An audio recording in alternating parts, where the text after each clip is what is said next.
Well, good evening, wherever you are on the face of the world. We're excited to be joining you in your homes and for giving us a small little permission to be dining with you in the evening as we're having the great African conversation. And I would not find a better guest on the whole continent of Africa, a progressive young gentleman who comes to us with a vast amount of knowledge, education, above all, a soldier in the trenches on the emancipation of the greater African population and beyond.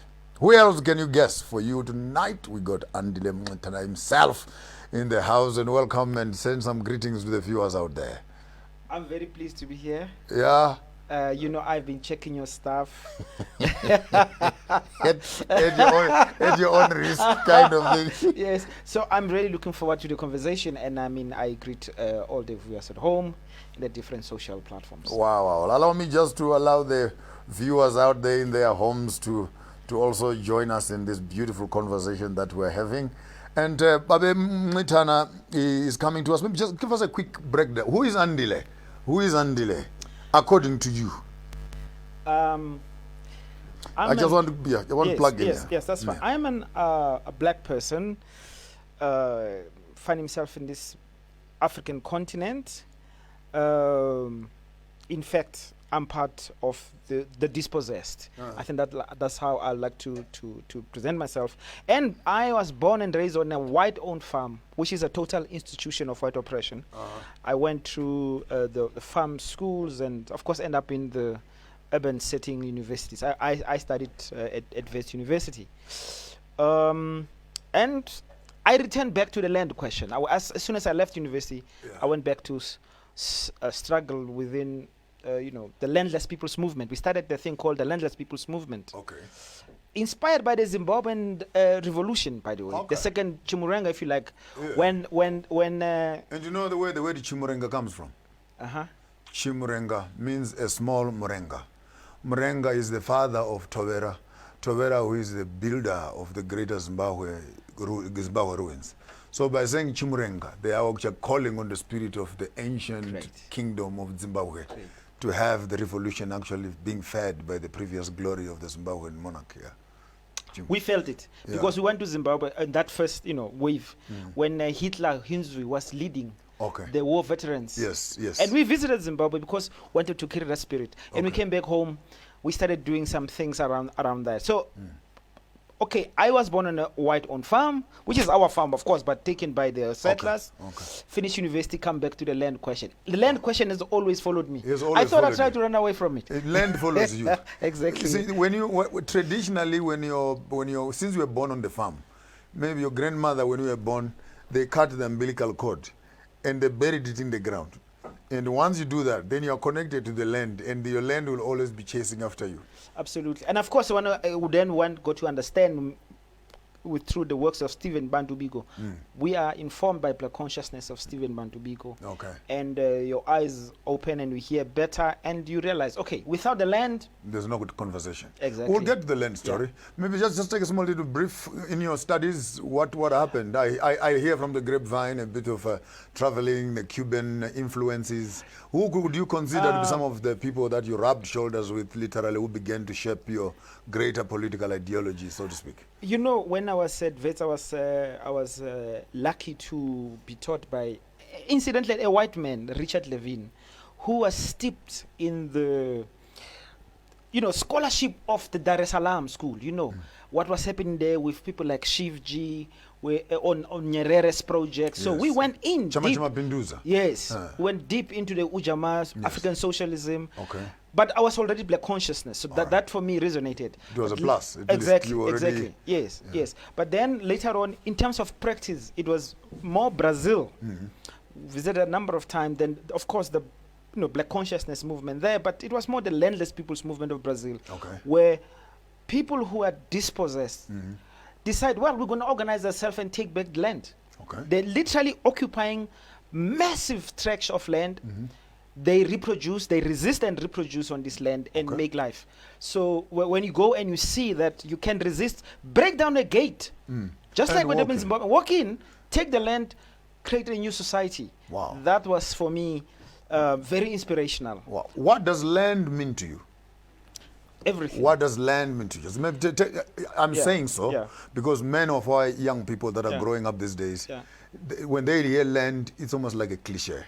Because they've grown up in an education that has actually migrated their minds from indigenous, local, you are different because we were born there. But a boy ukulele makishini, in the flats and in the duplexes, and before you notice it, you are as an assistant manager in a company, they are promising you a better salary and etc. When you talk about land, their view is totally different. So according to you... land is not just the agricultural, sector where we produce food. That is very important, by the way, but that's not just that. There is a bigger conceptualization of the land question. Who we are is defined by the land question, right? Sometimes people overemphasize the economic aspect of Value land. of land. No. Land is much more important. Some people ask me, do you want to become a farmer? I say, no, I don't want to become a farmer, but I will fight as if, in fact, I will become a farmer. I'll become the farmer myself. Right? Then they say, what are you going to do with land? I said, that's a secondary question. First, land was taken from us. We'll take it back. It must be returned. I have an interesting one. Then they say, you cannot give a black person a piece of land because he does not know how to do it. Then I bounce onto the right and to the left and I said, land is like my wife. Whether I sleep with her once a week or once a month, it's none of your business. You go to your own home and see what you can do with your own wife. And well, my response is, what do you want to do with the land? Most of if it's asked by white people who are beneficiaries of land theft, I say, I just want to look at it. I want to wake up every morning and say, Israelite. Look at our beautiful land. I mean, we must not be pressurized to quickly relate to the land question as an economic category. We will come there. Land give us life, give us food, and when we die, it also returns, takes us back to land. Back where we came from. But we must not be seduced so quickly. When we have a prior question, we are a dispossessed people. Land must return to us because it is ours. It's our land. The next question is a secondary question. We will decide what to do with it. Of course. And I just it's want to not look like at when they came here, they found us landless. They found us with our land. And the question is, when you come into my space and all of a sudden you want to start now determining and arguing with me, I have a weird comment I've passed that if land was taken without law, why do we want to use law? But we'll come towards the end. Why would you want to use the law to redeem back the land? But I think we must also assist the urban young person. The fact that you live on a flat or apartment, you're paying rent, it is a consequence of being landless. There you go. The fact that you have bosses that you worry about so much that every Friday you get so drunk to try to deal with the stress that is coming Monday. On Monday morning.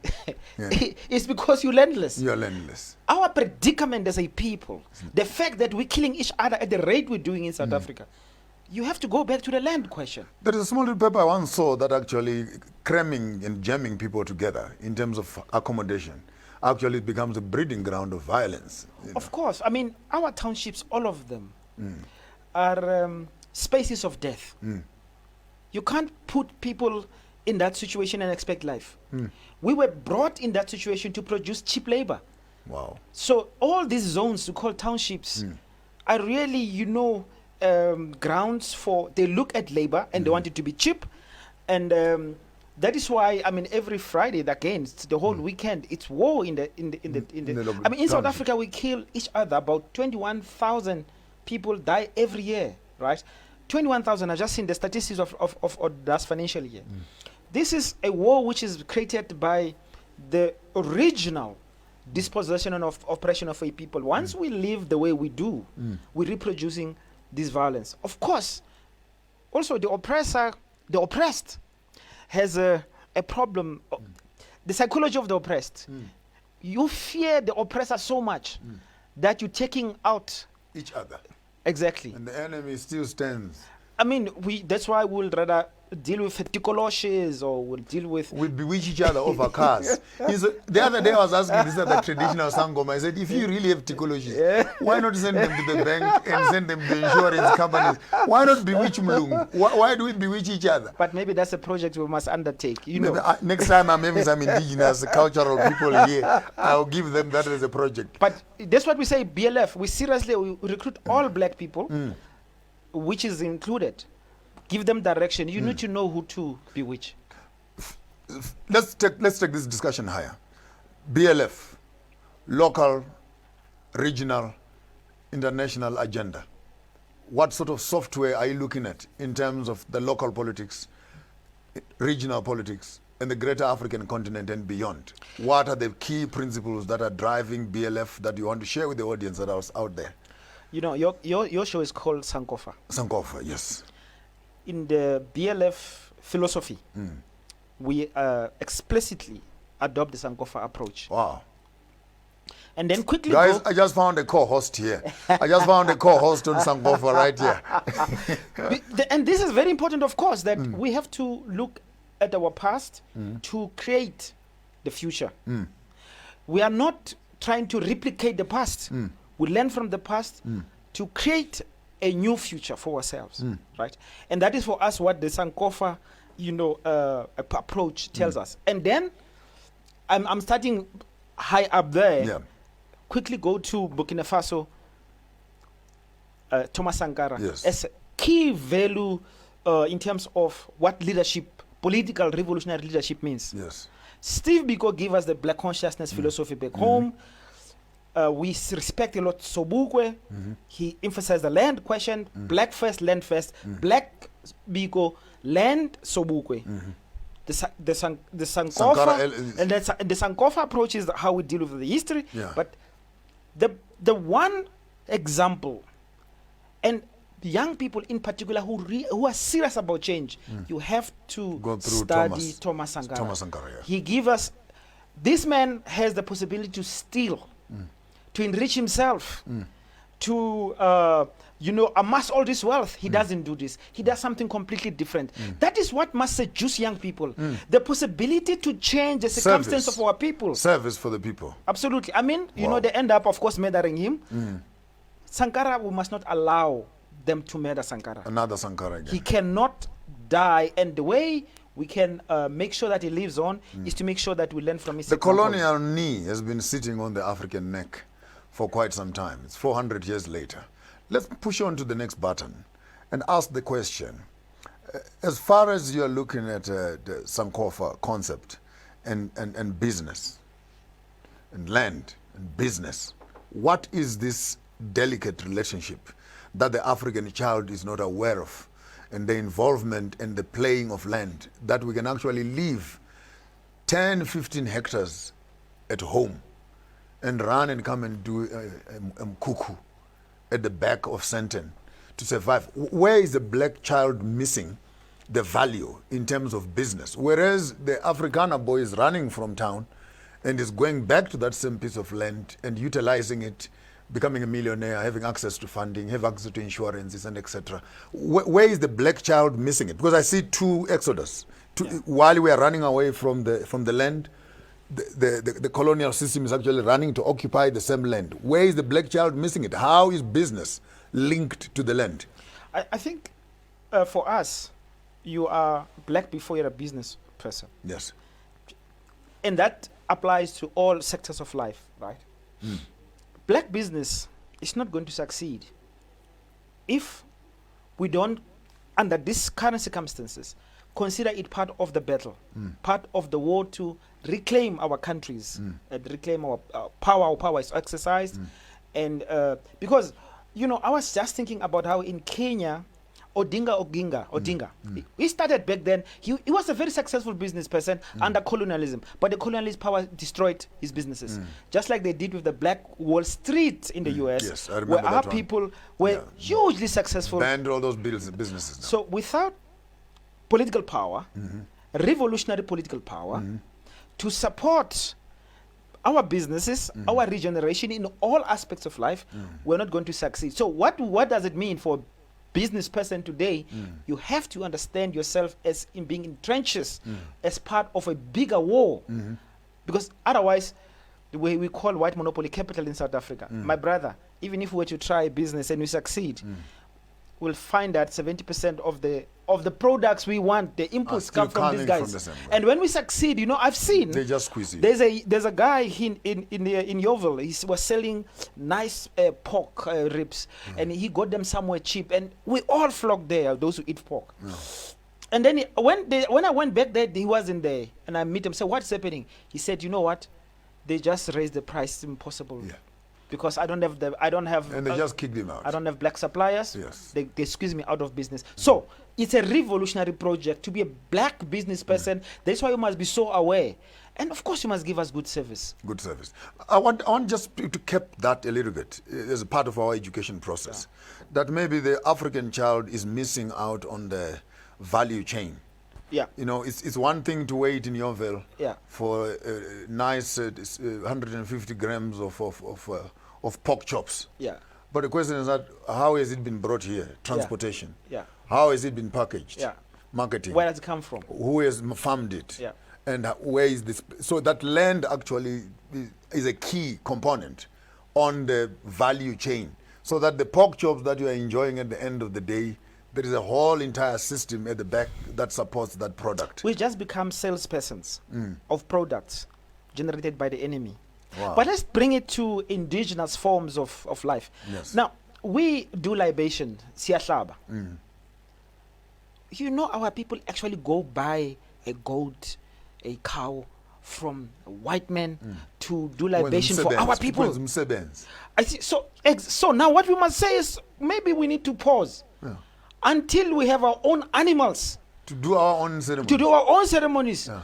Our ancestors are not going to accept maybe even a cow from a white man. Our culture then is our spirituality has been colonized. 100 to that level. I mean, the other day I was laughing. I almost died laughing. These are the guy says to me, him is going to get married. Bafuni potili, the one with the whiskey, the one with the thing. He says, "This for what?" He says, "No, the Wamkulus, the people that are underneath the ancestors, they want whiskey." And they say, but I stood back and actually giggled and said, "Ha! Even the ancestors now are drinking a white beer." You know, it's. You know, the thing is, we can, we can always work through, updating how we do things. However, in the South African situation in particular, we need to make all the players understand we are an oppressed, conquered people. We can't pretend to be a normal society. You can't insist that your ancestors want a cow. Where do I get this cow from? And where did they leave anything? Exactly. We have Andile Mngxitama with us on the line today. We're having a beautiful conversation here around the greater revolution and relook. It's a relook. It's a Sankofa. It's a backward look, an assessment of some sort. We're going to take you through a small little journey of our political terrain, our economic terrain, a bit of judiciary here and there. We might end up in education if time allows us. Our guest is Andile Mngxitama here in South Africa on your show, Sankofa Maponga J. We'll be right back after the break. Don't go away.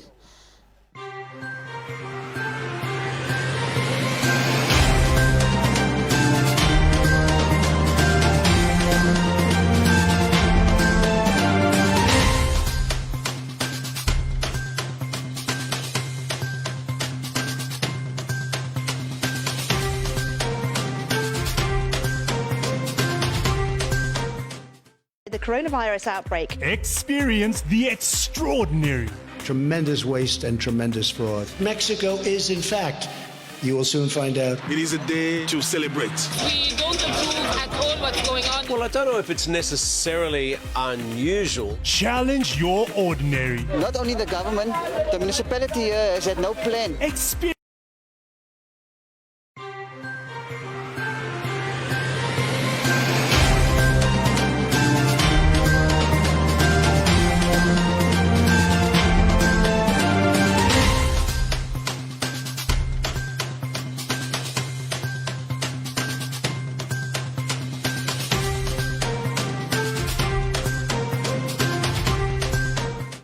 Welcome back to your show, Sankofa, here with our honorable guest, Andile Mngxitama, taking us through some conversations in the greater African perspective. On top of the second segment here, I want us maybe just dive right inside. Political ideology, to me, has remained a key problem for the African democratic system, as we are trying to fit in square poles into round holes in terms of worldview. We have had capitalism, we have had neocolonialism, we have had socialism, we have had all the isms around. And right at the end of the conversation, then there is this small little midget they call Ubuntu, who is actually rarely spoken to as having in herself also a valuable political ideology. I want you to take through. I know you're well read on Marxism, the ins and out of the text. I want to ask a very personal question. When African politicians get into power, what is it that they would do differently, except that they want to run a system and also become the new colonial masters? That question is underpinned by the political parties we have on the South African and the African continent, who went to the trenches and they fought. They imbibed the communistic ideologies, almost all of them. I want you to do a thorough reflection for us on the advantages of communism, the disadvantages of communism, the shortfall of communism, and an honest opinion as an assessment. The past 60 years, the African continent has been struggling to define democracy to its people. Even now, at 80% of Africa being democratic, in some certain cases, we're much, much poorer than we were during colonialism. Your response? You know, it is true, and I think it's part of the challenge of recreating the present and the future. The adoption of foreign concepts. Marxism has done a big disservice to the African. And the best of African leaders have been Marxists. I mean, Nkrumah himself, for instance, you know, is Marxist.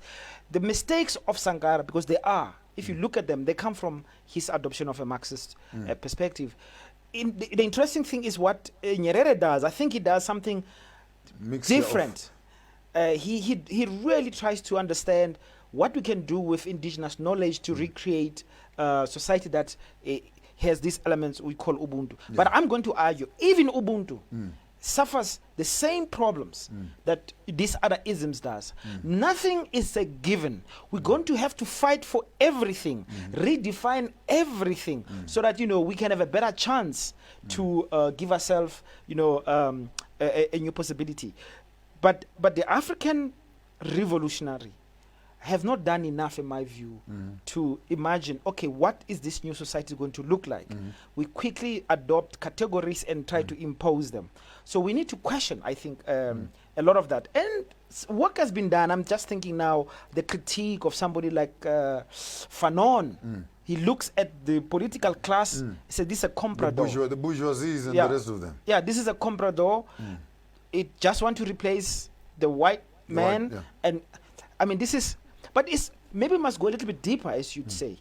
Why is it that African leader does this? See, we have not dealt with the sickness of being oppressed. Go deeper. Go deep. I can't say man of God, but go deeper. is the sick? You see, and oppressed people have this problem of psychological alienation, if you like.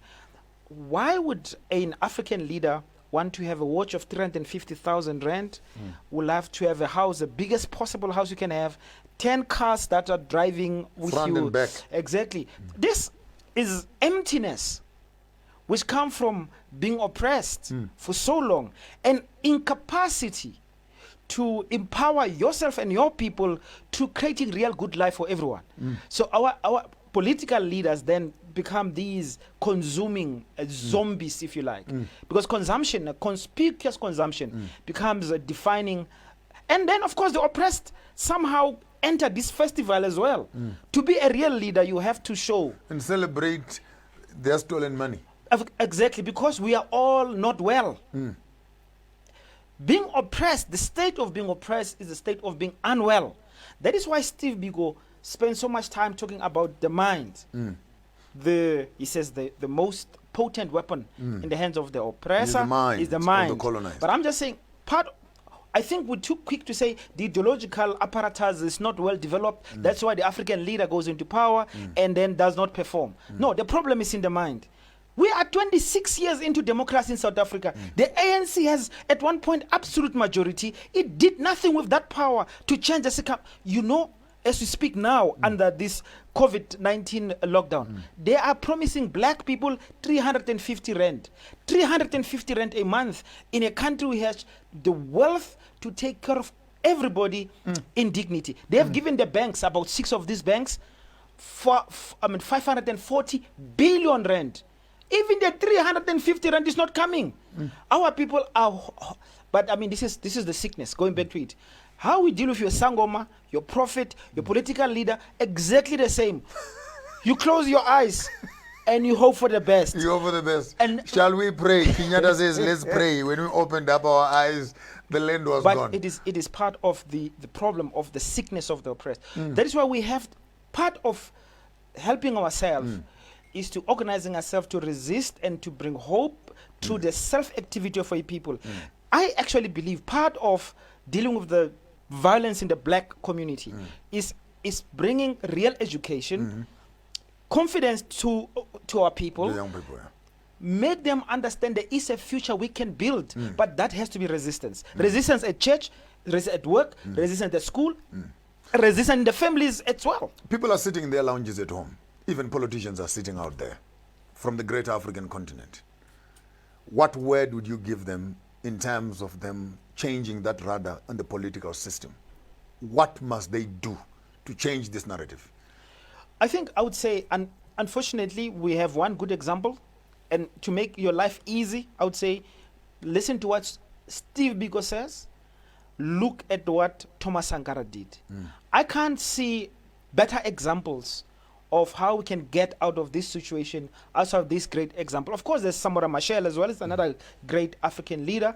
But I think Sankara and Biko, because Biko help us with this thing of the mind. Black consciousness. 100%.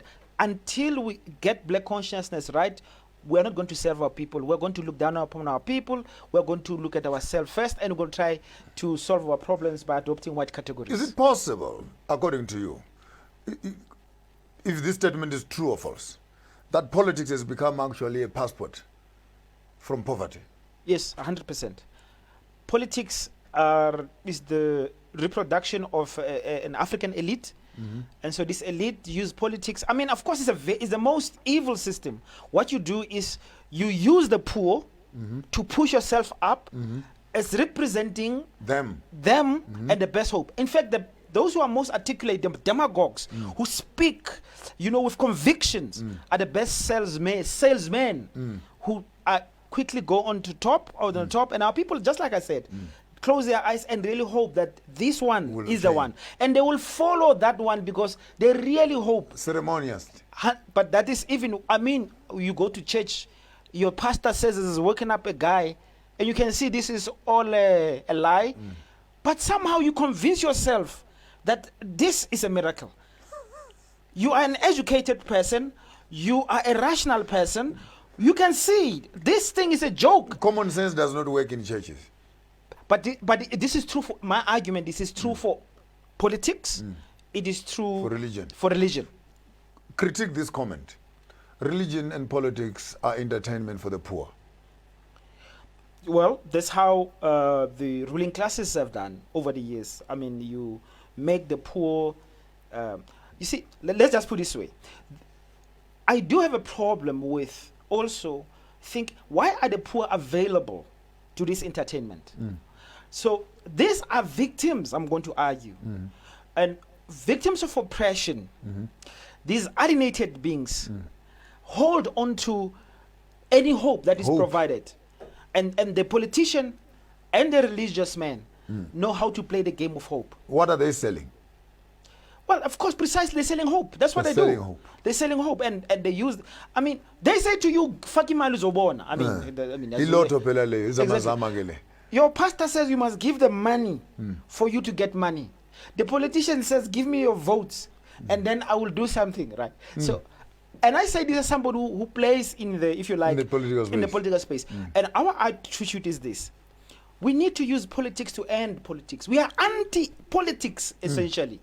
But we understand that the political system, that's where power is located. Now we need to come in as a Trojan horse to come into that space and change it from inside. Yes, but not just. We will never do just inside. If I go to parliament, I will not just be a parliamentarian. I will be a parliamentarian using parliament to say exactly the things that we are saying now, to educate and organize outside of parliament. Look, I'm a revolutionary.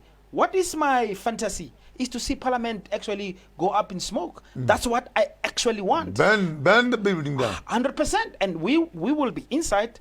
And when our people come from outside, we will be the ones shaking the Molotov from inside. Let's there. step a bit higher.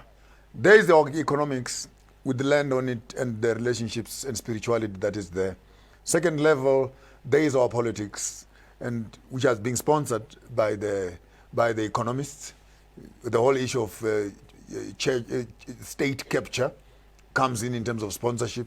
Third level, judiciary systems. Judiciary system. How does this pen itself up on the African ideology of democracy and constitutionalism?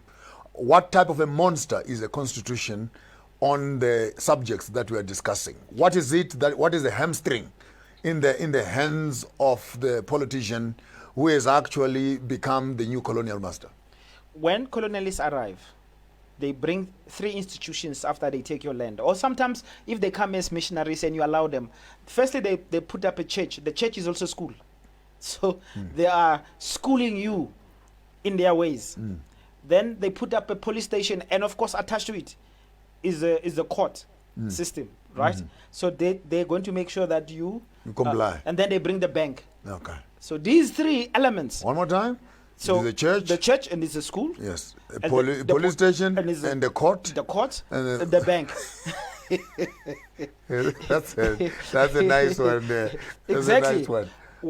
And of course You make it sound like these are missionaries and mercenaries having tea together, you know. Of course, this is what. Of course, you resist. Some of our people resist. We incarcerate you. Yeah, we bring the bullets. Yeah. I mean, I think we must go back to Chinua Achebe's Things Fall Apart, because this is the narrative of The what happened to center us. is no longer holding. It's no longer holding. And they will bring these missionaries, then they'll kill our gods, our ways, and then, of course, once you're available to them, we are oppressed. And those who resist end up like Okonko in that in that novel. In the book, yeah. Exactly. So your question Marginalized. of the judiciary, the judiciary is part of the colonial construct to enforce the rule. In South Africa, our constitution, do we call it our constitution? This is an evil document, which... How so? This document written by the colonialists to make sure that it legitimizes land dispossession. But not only that, you know, it calls the African legal system a customary law. And customary law is secondary to their law. Roman Dutch law. Exactly. That is why, I mean, a Matembu king can be brought into a white court and be sent to jail by a white system of law. So we don't have in South Africa a system that is African. Is it possible, Andile, that we are changing foxes with hyenas? Yeah, it is very possible. And that is why, you know, some people say you can use the master's tools to dismantle, you know, the house of the master. Right? My argument is that we are not reinventing the wheel, and we shouldn't. A lot of work has happened since the first encounter with the white system. Our people have been thinking about how we can survive, how we can organize ourselves, how we can defeat these people. Right? We have not been true to that, and I think we don't have enough imagination, but also self-sacrifice. We have... What kind of a people is this? And coming back to Ubuntu, you know, sometimes I think of Ubuntu as white people have shown more Ubuntu towards themselves. White people serve each other. Than blacks show Ubuntu to each other. Of course, I mean, we have a problem of precisely showing this Ubuntu, but I'm arguing that an oppressed people are just horrible to each other. Let's move quickly, because I want to take some few calls in a few minutes. Some people want to engage you when they heard you're coming on the line. They wanted to give us some chips, so I will be opening up the lines and picking up some few calls. Education. If you are given an opportunity to educate the African child, and propaganda, which is a media space, what sort of message would we want to be sharing and sending out to the African child? The message that I think you are sending out, and the attitude and you know, your approach, which sometimes I think is too confrontational, particularly on in the religious space. I say yes. The bishop is asking the right questions, but the manner of asking these questions make a lot of people to bottle up and to be defensive. And I don't want to lose these people. That's why I go to church. I go to the biggest churches. Prophet Bushiri, I go to his church as well. Okay. And there people are very hopeful. And also, I went the other day to a church, Khabula Church. This guy is using alcohol. Yeah. Ungenile pa. Yeah, I went. Bakubetha No, I stayed away. Okay. No, but part of what the teaching, and I'm interested in the method of how we ask questions so that people can start thinking, right? I keep on asking this question. You say, and it disturbs Christians when you say, but the Bible you use is a doctored document. It's edited. And people say they back off. I say, well, if those whites in Rome and everywhere actually were able to remove chapters, why don't we add chapters? Yes. Why don't we say, well... I've started writing the gospel according to Maponga J, which is beginning to cause a bit of riff-raff again on media. But having said that, I would like to capture just one thought that is flying past my mind. The revolution that we are intending to run, we know that those in power will not share power without spilling blood. Yeah. Because power is toxic. Yeah. It is on levels. And there is this, I want you to give me a commentary on training of leadership. Why does the African leader always feel threatened, undermined, or finds a reason to minimize a person or a young person who has a contrary view to their ideology, whatever they want to call it? Because some of them, it ends up not being an ideology. It ends up being entertainment. Because for crying out loud, you went into the trenches to bring to the people a piece of land. That was the mandate. You come back into government and say, no, we're not going to be discussing this thing. Let's discuss RRDP, let's discuss everything else. No, but guys, we didn't go to war to share toilets with whites. We can build our own toilets, for crying out loud. So we can't even call it protection of an ideology. What is it with Africans and power? The crop of leadership that comes out of the post-colonial situation quickly become frightened men. Frightened because they've not delivered to their own people. And so now they spend, all their armies are not fighting anyone but their own people. The police are fighting their own people because they've just occupied the position of the colonialists who have left in many situations. Yeah, the colonialist is here, and I think white people in South Africa are like, why didn't we give these people political power much longer? These people are good people. They want nothing. Exactly. I mean, everything is as it was. We are in Alexander, they are in Sandton. Every morning we must see us walking there to go to work for them. Some of our politicians, they just come on to Sandton as well. In fact, some of them, they have been invited to exclusive clubs. Apparently there's a polo club here somewhere here in Sandton where those claim to be Marxist Leninist revolutionaries are special guests there. When everybody is not there, they can run their deals. But the point is, the African leader, because they are not true to the agenda which brings them to power, quickly they become frightened men. That's why they kill our people in Marikana. These people in Marikana, these workers, they were just asking for a salary, a living wage. And the man that is responsible for that is elected president. This is another thing also that doesn't make sense. How does a nation allow somebody implicated in a massacre to become your next president? Next question. We can't breathe. Compare Marikana and George Floyd. We can't breathe. In your own world, what does that cry say about the African? We are oppressed everywhere. This is the first statement that we have to admit. What happened to George Floyd is what's happening here every day. Just in this lockdown, our own police and army have killed over 10 people in South Africa. We don't know their names. In fact, the media does not even report on this anymore. We have stopped counting, by the way, people are being murdered by the South African police. And then our government that murders our people says it is in solidarity with Brother George in the US.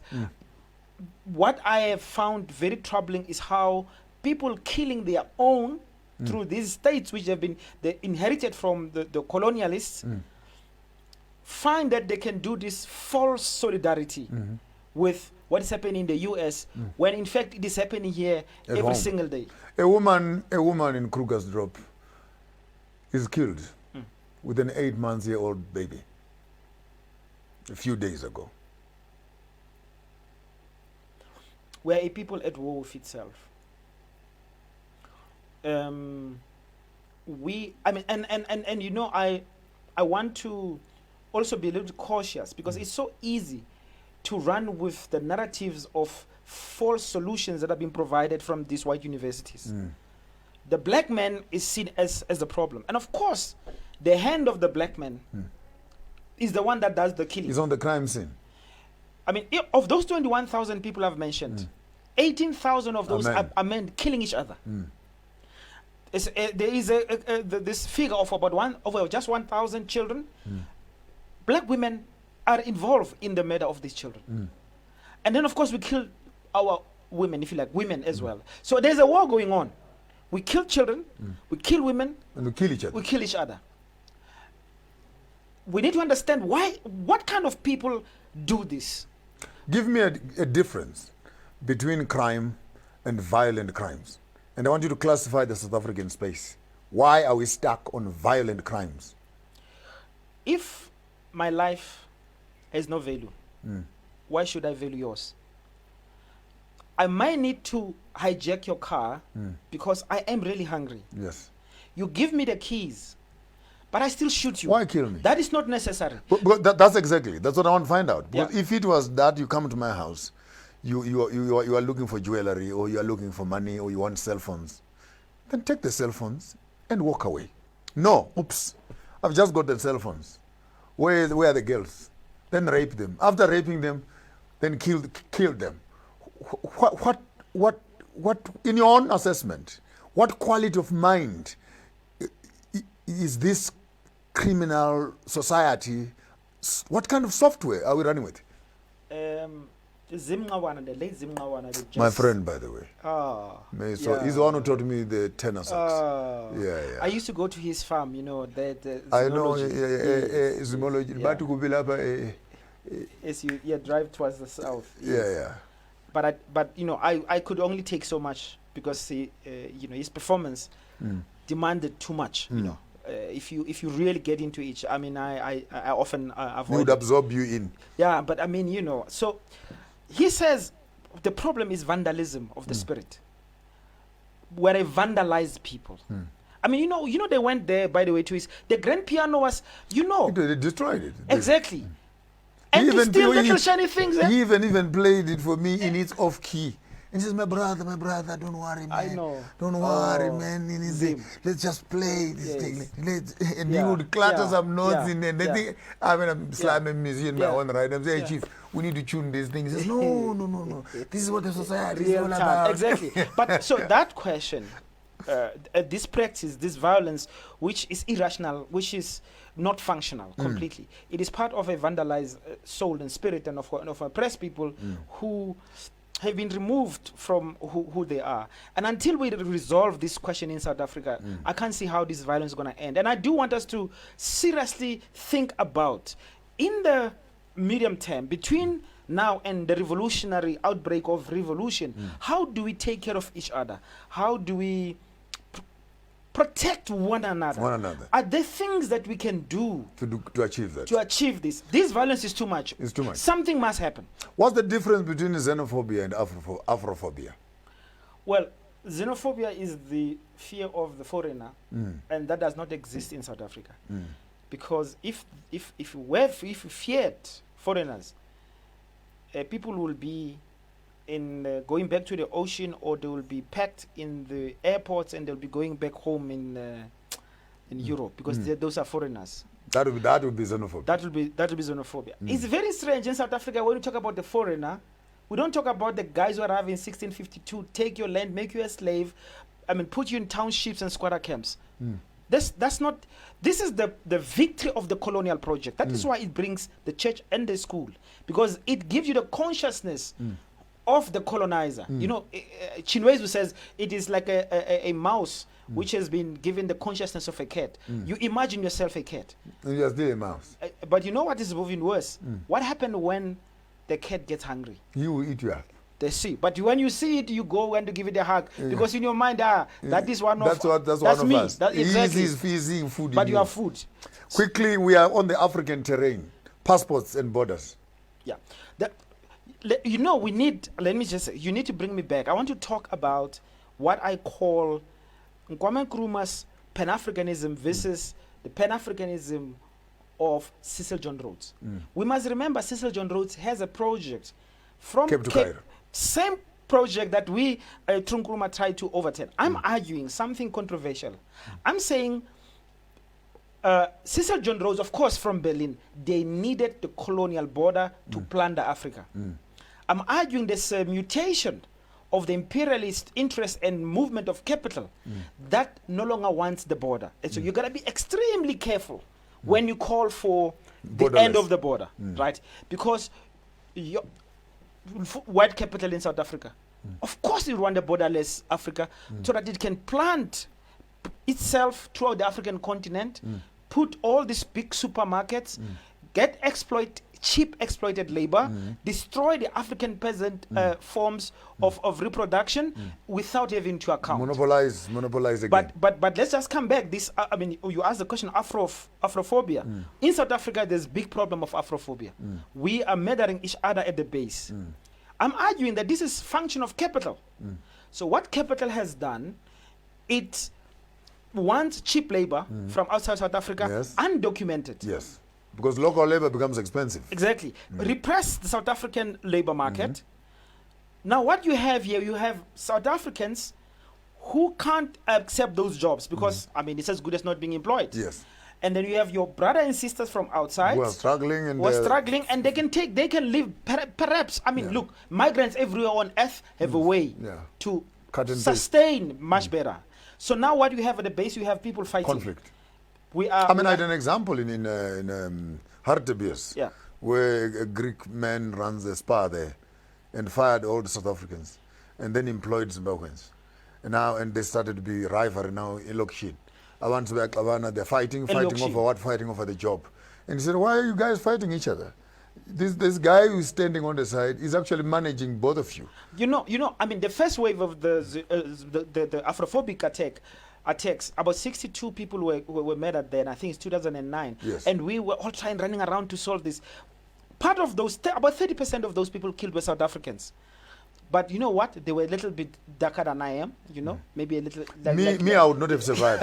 Because when I am slightly like a yellow bone, I'm load shading phase 4. Yes, that was the one problem. But the other was just the reaction. I mean, we went to these places where our people were... the Zimbabweans they were saying to us, I took a white boy there, and because I was teaching at Vets, I think at the time. The boy said to me, the black people there were saying, the victims... You black South Africans are the problem. These ones understand that we're hard workers and they're giving us jobs, and you, because you're jealous, you are actually attacking us. Not understanding is the white system that has caused this. So we must talk about what must be done, because we must find a way. In South Africa, you have these two extremes.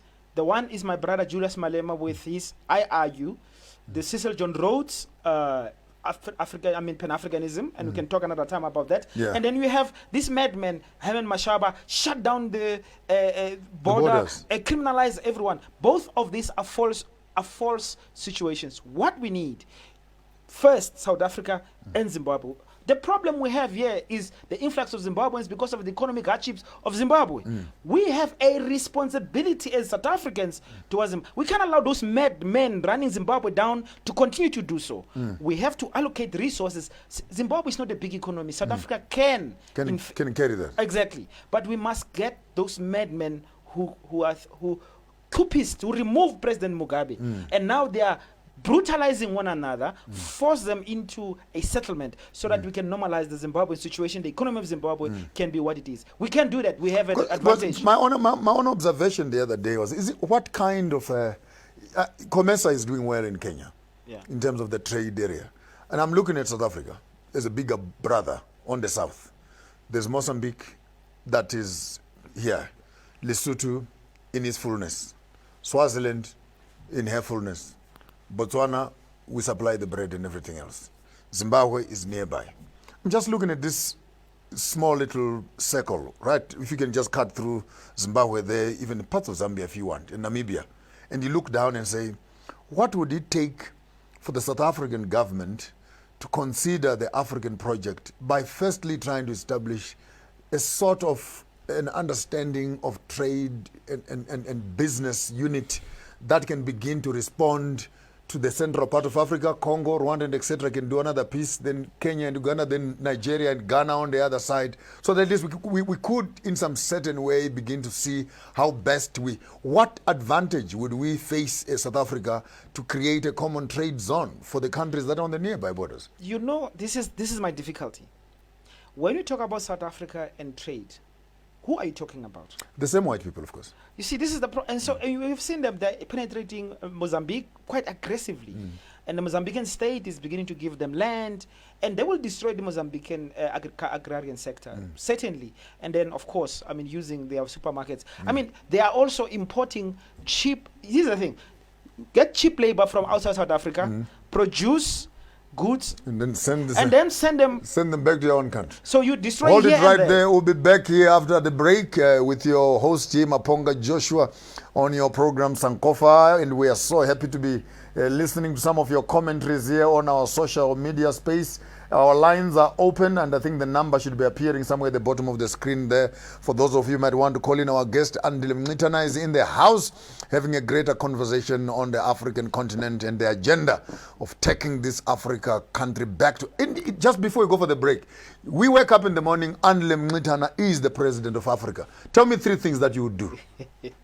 Africa. Just 3. I'm giving you the whole continent. Yeah. Tell me 3 things that you would do as a president. First thing, I kick out the World Bank and IMF. Number 1, kick out the financial system. Number 2, harmonize the army. Harmonize the army, one national army. So it's one African bank and one African national army. Number 3, I say let's redistribute the wealth equitably amongst our people and direct ownership. Not this stuff that the state nationalizes and owns. No. The people own, the state guarantees that their you heard it from the horse's mouth. Don't go away. We'll be right back after the break and picking up Andile Mngxitama's mind again on his ideas on the greater African continent. Your host, Maponga J, hanging right there. We'll be right back.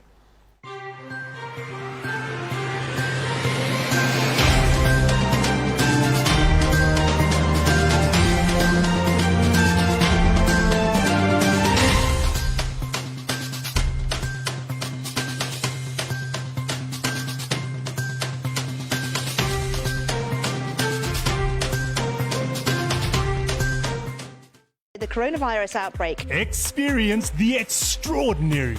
Tremendous waste and tremendous fraud. Mexico is, in fact, you will soon find out. It is a day to celebrate.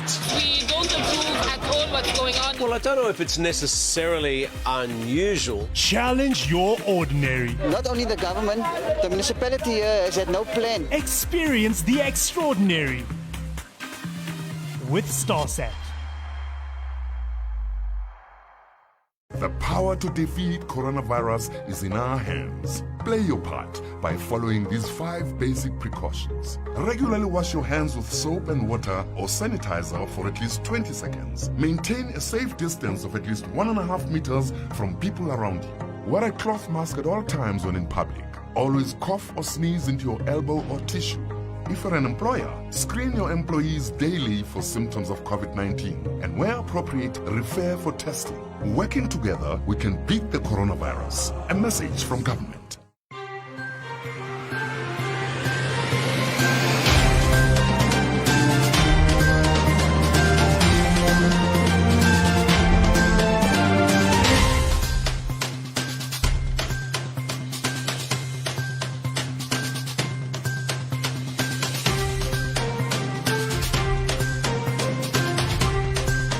Welcome right back, and thank you very much for joining us for the greater part of the evening, for giving us permission to be sitting with you in your lounges as we are discussing the greater African agenda and how BLF is in the house, the president is here himself, that Andile Mngxitama, and I can read some of your comments here. Yes, kushushu apo, but kushushu means it's hot in the studio there. I support Andile 100%. Let's kick out the World Bank. That is from Nonchansha Mkhize, and you are absolutely right. You guys are at par. I'm enjoying the conversation. And the other one is saying, yes, the SA government is importing chickens from Brazil. Can't we produce our own chickens and the Americans instead of importing from the nearby countries? Someone else, that comment has come to us from Ruth Kaira. And Teta's corner says, Fikile, come on, brothers, let's address the monster called capitalism and etc. Quick one. We've gone through the European colonialism spat, and we are now facing the dragon colonial state. Just maybe talk to... I saw a poster the other day that made my stomach turn. A whole poster in Zambia, written in Chinese, selling land. You see... Chinese invasion. You know, a colonized, conquered, defeated people are a plaything in the hands of everyone. I have experienced in South Africa a Pakistani shop owner speaking down on us. This guy can't even speak proper English. He's just arrived last week, but he knows how to treat us as if we were nothing. The Chinese, their initial project, the state project, is like, we'll negotiate with Africans.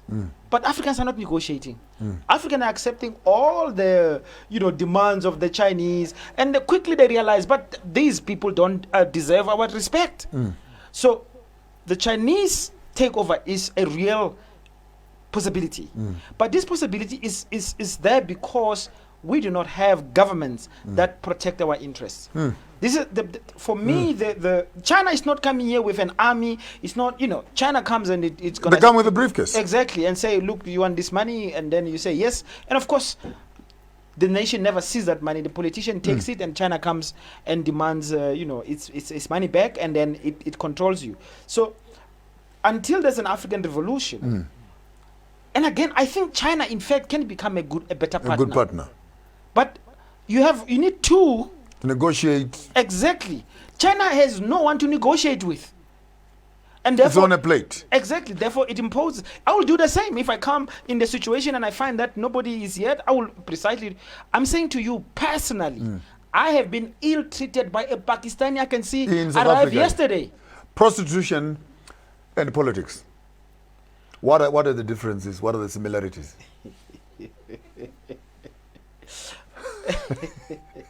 No. I mean, let's talk about politics. And I think we have gone through this theme. Our politicians have no serious commitment to any moral standard. They're available for sale, to be bought. And they are bought. I mean, in South Africa, a classical case. The president, sitting president, when he has a difficulty in his own party to become president, because there was a time when the Nkosazana Zuma, slate was saying radical economic transformation, want land and all these things. White capital got a big fright. With the Zuma last few years, they got a big fright. They thought if Nkosazana Zuma becomes president of South Africa, these things are going to happen. What did they do? They just put money together. 1 billion rand was given to President Ramaphosa to buy the ANC conference to become president of the ANC. Of course, automatically, you become the president of the country. This is not speculation. Our public protector has done the preliminary research, investigation, and in fact, it's come out that this man, our president, as we speak today, is a bought man. Now, I don't know the... Let's use the normal language, state capture. He's a captured man. Well, it is actually worse. And this is the difference between us and colonialists and us and white people. Ramaphosa has been prepared for this role since the 70s. In fact, you must go see his relationship with the Oppenheimers, who, by the way, are part of... They gave, of course, above the table, 10 million rand for his... Can you believe the Oppenheimers give Ramaphosa 10 million rand to contest the ANC conference? How do we allow this? How does South Africans allow white monopoly capital, those who stole our land and have our mines and have our economy, to literally give money to one of us to go to a conference and buy it, and then we call that person a president. He's not your president. Let's come home a little bit. I'll give you a few bullets. In one sentence, punchlines, a comment or an advice. I'll call the name and you shoot. DA. Oh no, they must just go home. EFF. They must come back to the revolution and they must abandon their love for whiteness. ANC. The ANC, I don't know what to say about the ANC, to tell you the truth. I mean, the ANC is, let me just say that, let it look inside itself, its soul searching. Because if it did, it will be frightened to what it's going to find. Christian Democratic Party. Maybe they need to discover God. That's quite interesting. They need to discover God. Let's just swing around. Thank you very much for that honest punchlines that are there. Let's pick up this other interesting corner. There's an interesting corner. Corona. What will be your comment on Corona? Corona, COVID-19 kills. It exists. Is it created by the Americans or the Chinese? I don't know. But the evil about it is that white power, global white power, is using it to solve its problems. Problems of accumulation. In South Africa, let's just say how they've used it. Frighten all of us, of course. Then they're taking over the economy completely under these conditions of the pandemic, right?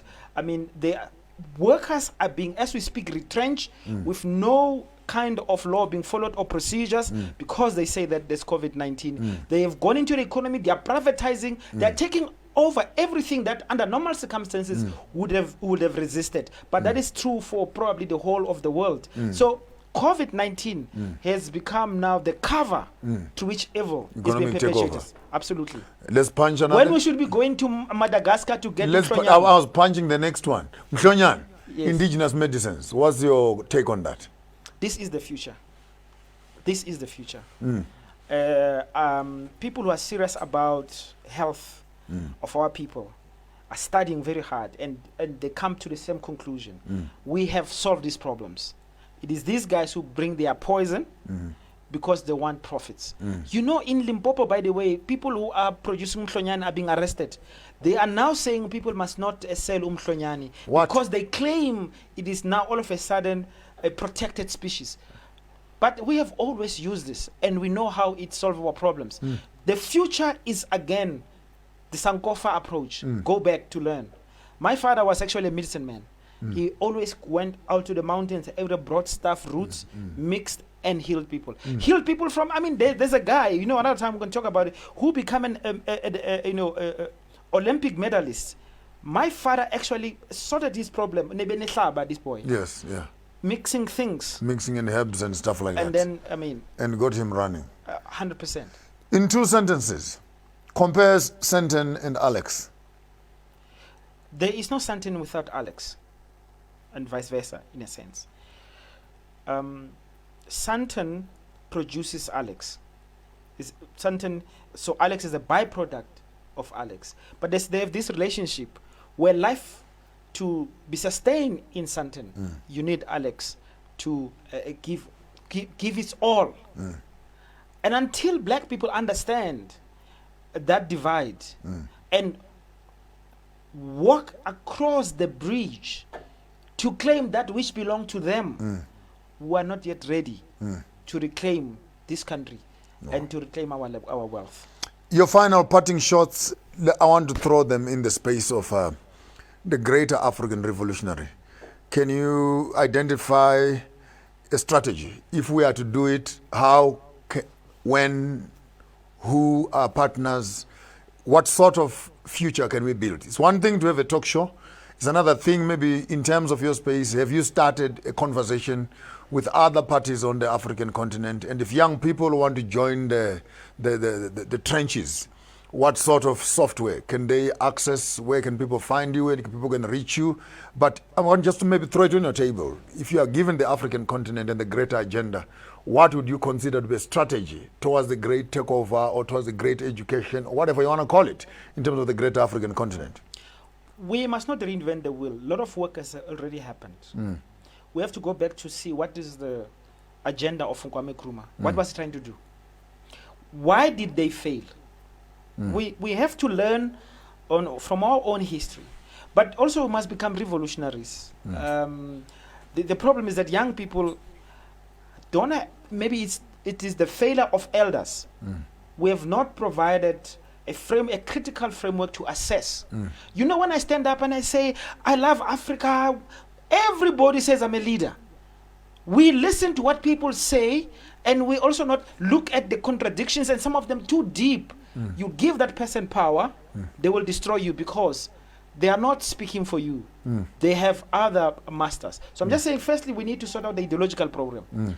What is ideology? Ideology is critical. Critical. Because that is where the philosophy comes from. You are a good thinker and a good writer, Andile. And once in a while, I would push you and say, when we talk about ideologies, do you have any work that you have done so far that you can refer to where young people can, is it in process? Is it something that you have thought through? I have done some work. Because without software, no matter how beautiful is the hardware, Yeah. it's as good as nothing. But I mean, you know, a lot of young people across the African, we were talking just to a brother from Liberia the other day. You know, we have the technology to talk today.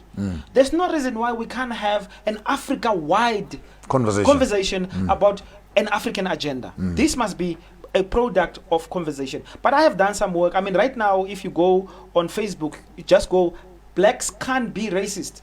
I have reproduced an essay which is 10 years old, and we brought additional material because in South Africa the problem is racism, but you have to understand what is racism. We're a strange people who are feeling the effects of racism, but we don't know what it is. It's like you've been eaten by ding dong no, but it's like if bees were to attack you, but you have no concept what bees are. You can feel the pain, but you don't know what is this. So that's the work. And something I'm very proud of. You said the site is called Blacks Can't Be Racist. Blacks Can't Be Racist on Facebook. Yes, and then you can get yourself. But also, I'm very proud of having contributed to a volume. It's called Biko Lives. Biko Lives. The Contested Legacies of Steve Biko. I'm one of the co-editor. And we brought together amazing a group of writers there. Yeah, Biko Lives. And a compilation of some essays that you have done there. Yes, I mean, we all must do the work of writing. And, you know, maybe another time we must try to talk to somebody like Chinwezu, only because Chinwezu is my intellectual father. And I know that it's in Ghana, it's not in Nigeria. And this old man now has done, in my view, amazing work, and he's thought a little bit further. He's talking about 50 years projects to try to imagine how Africa should be. Chinwezu is still our guy. And I know, I mean, he has problems with Wole Soyinka from time to time. Yeah. They have their own clashes. I just got some a whole set of Sole the other day when I was out in Nigeria there. Some interesting reads of stolen gods and stuff like that. But interesting piece of work. I'm with Chinwezu in that divide. All right. Yes. Well, ladies and gentlemen, you heard it for yourself tonight with Andile Mngxitama here, who has taken us through a small little crash course on political issues. I will surely bring him back, and I can tell you we're going to be picking up his brains. And for tonight, I can almost tell you and be very confident, economics buys politics, then politics appoints judiciary, then judiciary legislates propaganda and education and media. Every politician can be bought for a price. It's a prostitution party. I hope that while you're listening and you are voting in your various countries, that you are not swapping hyenas with foxes. What are we looking for? We are not looking for cosmetic changes. We're talking about real power. Land is our passport. From it we came, to it we shall return. And when they take our placentas and our umbilical cords and they plant them in the ground, that is our title deed to the land that we belong. And every African must learn to look after the land. Without land, it is illegal to reproduce. And without the first wife, which is land, you cannot get the second wife. Until we see you again, hanging right there, my booyah, Africa. Sankofa, until we see you again next time. Enjoy yourself. Have a wonderful evening. If you are kissing, kiss a little bit longer. It's cold. If you are hugging, hug a little bit tighter. Enjoy the quality of experiences rather than looking for the quantities of them. Until we see you again, checking out Maponga Joshua, Chigaramboko, Garamashambauda, Chira, Navanevanji. Manakumbo Mana Mwisendu Shano, Chigarama, Matanda, Novora. Have yourself a wonderful evening. Thank you.